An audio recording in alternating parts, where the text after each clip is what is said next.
Thank you very much, Scott, for that introduction, and thanks to everybody for coming tonight. What a wonderful turnout as we celebrate Clash of the Titans, but also celebrate the Mythical Menagerie exhibition, which is so wonderful to see here in Oklahoma City at the Science Museum. So I'm sure a lot of you are very much aware of Ray Harryhausen and his work, but there's going to be a few of you who don't know so much about his career. And what we're going to do tonight is we're going to look into Clash of the Titans in some detail, and then we're going to discuss a little bit more about Ray Harryhausen as a man with his daughter Vanessa, who's very kindly joined us this evening. But for those of you who don't know, Ray Harryhausen was born in 1920, and he went on to become one of the most influential filmmakers of the 20th century.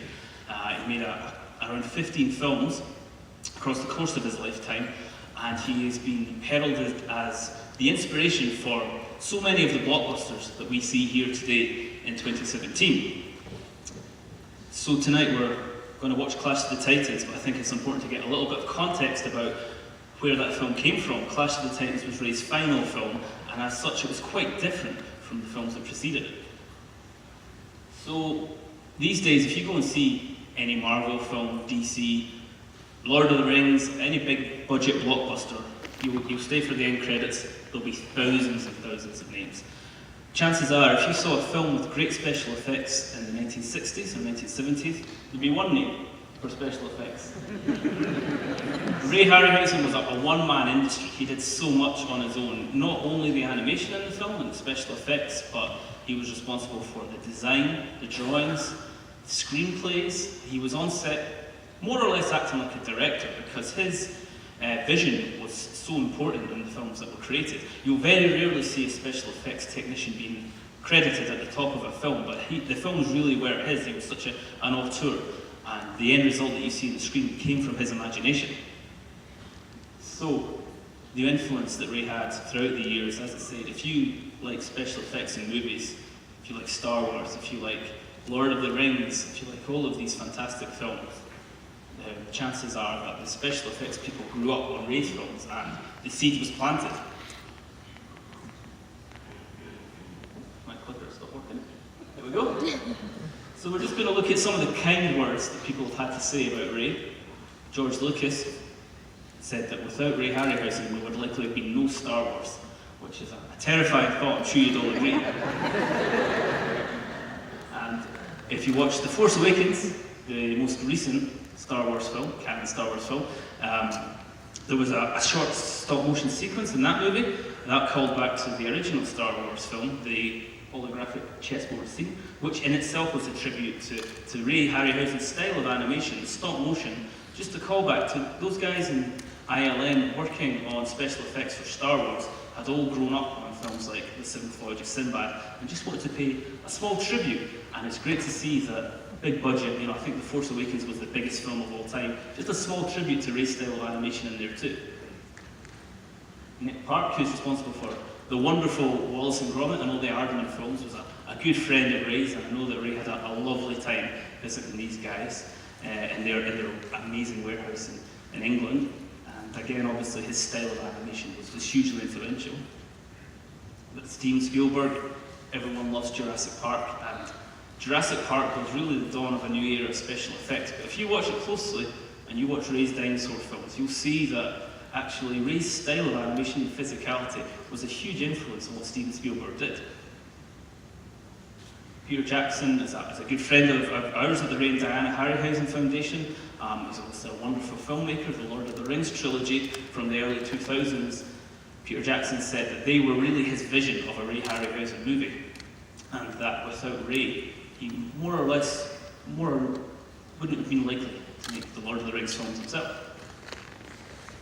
And if everyone's seen Monsters Inc., which I'm sure you all have, I think I went to see Monsters Inc. on my 16th birthday, there was a tribute to Ray. They called the restaurant an important plot point, Harryhausen's. And it's a great little tribute. We have the menu for Harryhausen's restaurants in our archive, which is a really exciting thing to see.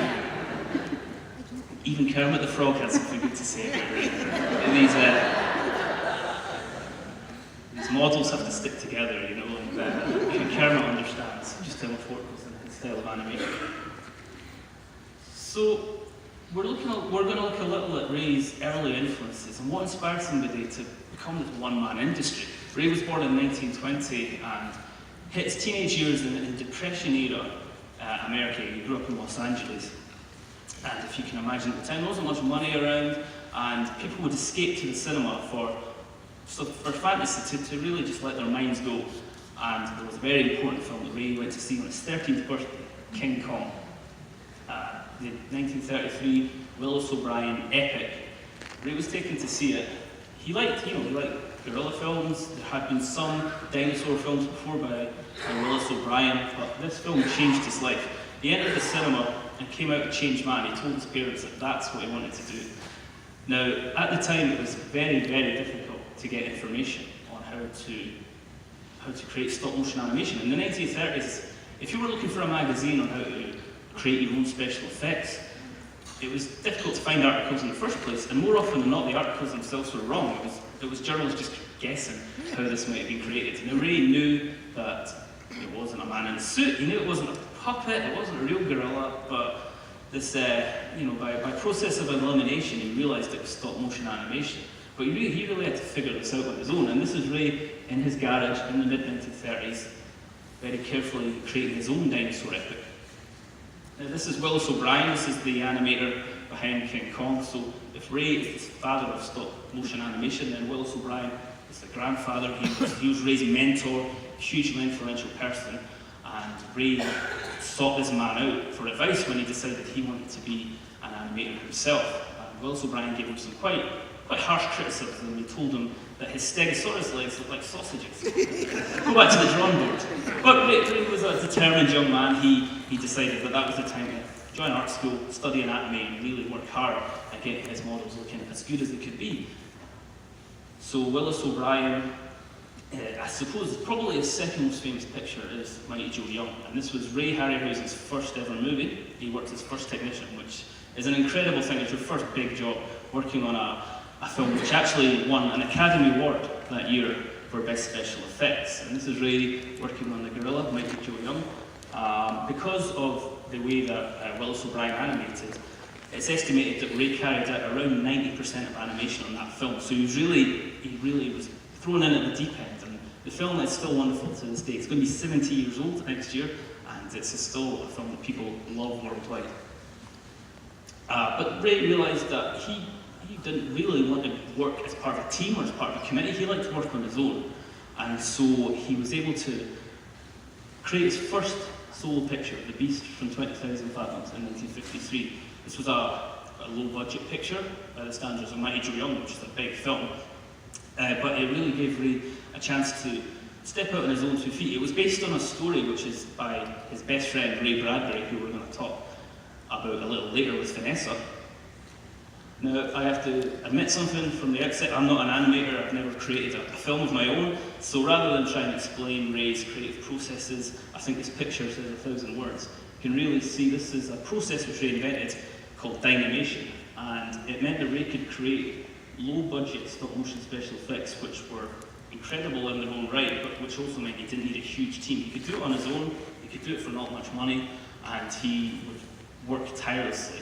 The amount of patience involved in animating a small creature for the footage which arrived in the final film was incredible, and his patience is something that's really admirable.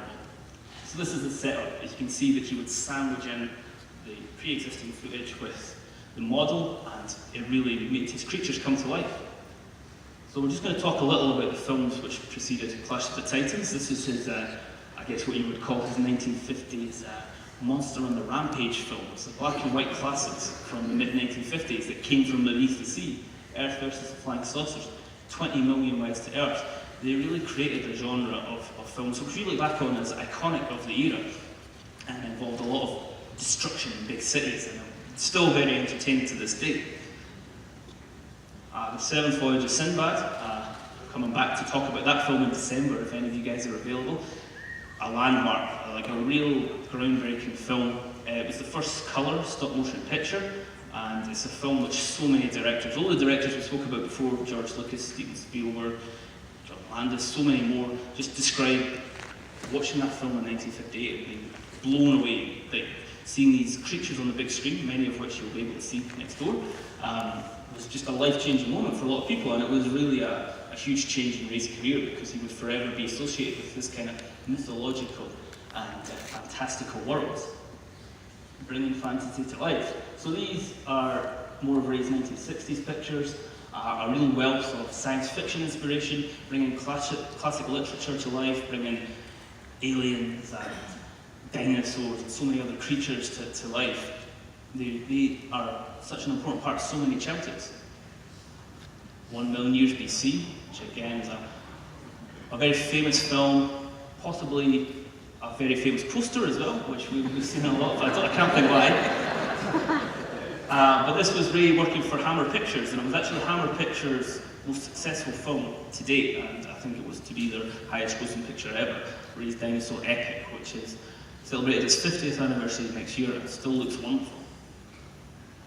And these are some of the films which you'll be able to enjoy in the Mythical Menagerie exhibition next door. Jason and the Argonauts and the Golden Voyage of Sinbad and Sinbad and the Eye of the Tiger. These were, I'm going to paraphrase a review I read recently. It's the closest you'll get to see one man's dreams appearing on screen, because he created these creatures from mythology, brought them to life for a new generation and inspired a whole generation of filmgoers. So we get to Clash of the Titans in 1981. Now, Clash of the Titans is very different from Ray's previous films.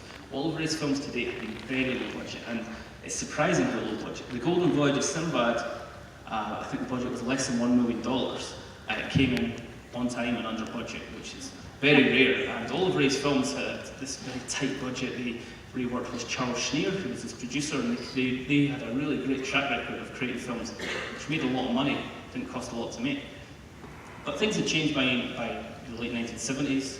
All of the seeds that Ray had planted in the years before had come to fruition, and there were a new generation. I think the Star Trek film came out, Superman, and Star Wars, of course, tens of millions of dollars worth of budget. So making a film for less than $1 million just wasn't feasible anymore. So the script for Clash of the Titans by Beverly Cross demanded a larger budget, and so MGM snapped up and gave Ray a budget of $15 million, much of which went on an all-star cast. It was Ray's biggest, most illustrious cast to date, but also the animation itself. There were far more creatures. And I'm not going to spoil the film's about to start, so I'm not going to spoil any of it, but what I will say is there's more animation in Clash of the Titans than probably the 3 Sinbad films put together. Especially look out for the last 15 minutes of the film, where it's just non-stop. And if you think about all the work that goes into the stop motion animation, Ray was working on the film for 3 years. It took a long time, and it became one of Ray's most popular films. It was really high grossing. In the 1981 charts, it came out in the top 10, and it became Ray's final film. This wasn't planned. It wasn't planned at the time to be Ray's final film, but after his 3 years of exhausting work, Ray decided to end on a high with Clash of the Titans, and it continues to be one of his most beloved films. So please enjoy the film, and any questions that you may have about the film, I'm going to be coming up afterwards to discuss a little about our archive, about the models that you can see next door, before I'm joined with Vanessa Harryhausen for a little look behind the scenes of what it was like for Clash of the Titans and for Ray Harryhausen. Well, thanks very much for joining us, and enjoy the movie.